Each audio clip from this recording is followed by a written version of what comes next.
long ago, people lived by a great river. The Nile gave water and food each year. Small villages rose near its banks. The land was hot. The light was bright. Leaders grew from these villages. They led when floods came. They led when crops failed. Some leaders became chiefs with more power. One of these chiefs became a king. This king stood where many paths met. He linked small towns into a wider rule. He began to shape a new nation. His name is part of our deep past. We mark him as the second pharaoh. He came after the first great unifier. He held the land in a new way. He helped fold many lives into one story. Historians often call him Hor Aha. Some lists use other names for him. The records are old and not all clear. Time has smoothed many hard facts. We learn from pots. We learn from labels. We learn from stones. We learn from carved marks. Each object is a small voice from the past. These voices help us see a life. He was not only war leader, he was a keeper of order. He was a keeper of rights. He stood between people and gods. He wore signs of rule for both lands. The second pharaoh built on earlier work.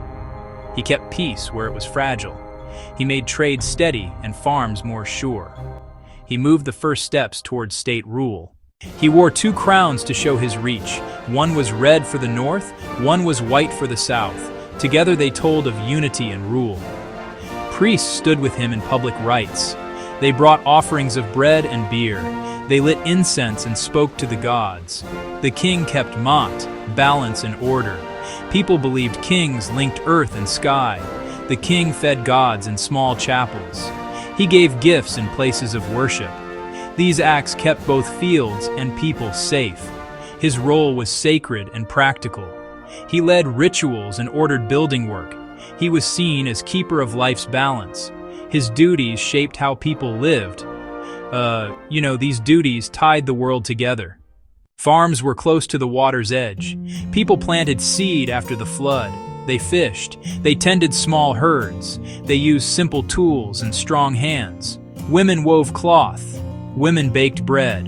Men plowed with cattle, dug canals. Children ran with toys made from clay. Dogs sat by doors and watched the dusk. Homes were built of mud bricks. People lived in close, noisy groups. They made pots and jewelry by hand. They traded goods along the river. Life was hard but shared and steady. Neighbors helped at harvest. Neighbors helped build. Feasts came with offerings to local gods. Small joys filled the long days. The second pharaoh named projects and men. He set places for builders and craftsmen. He ordered the making of early temples. He shaped work into steady skill. Scribes learned to write on pots and slabs.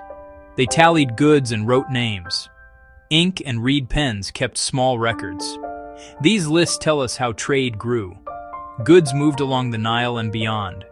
Grain paid for tools, oil, and cloth. They traded for gold, copper, and stone. This made life richer and more linked. Work became more organized with time. Families learned crafts that passed down. Temples became centers of wealth and aid. The state began to shape daily order.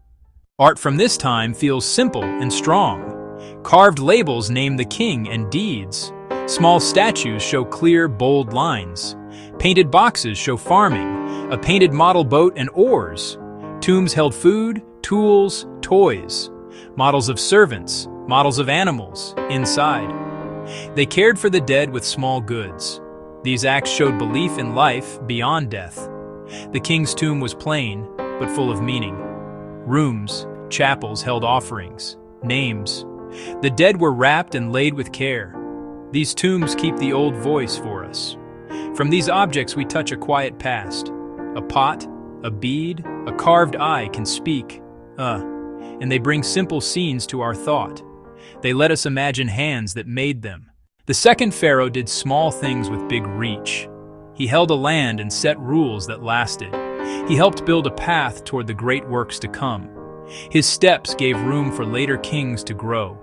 He showed how leaders can bind many lives. He saw trade and craft as ties that matter. He trusted priests and scribes to keep the record. He cared for order, faith, and steady fields. We cannot know every detail with full surety, yet stones and pots let us feel a human hand. We hear oars on the Nile and bread baking near dusk. We see a king walk among his people and priests. Let this be a gentle ending to that long day. The Nile still runs and keeps its old song,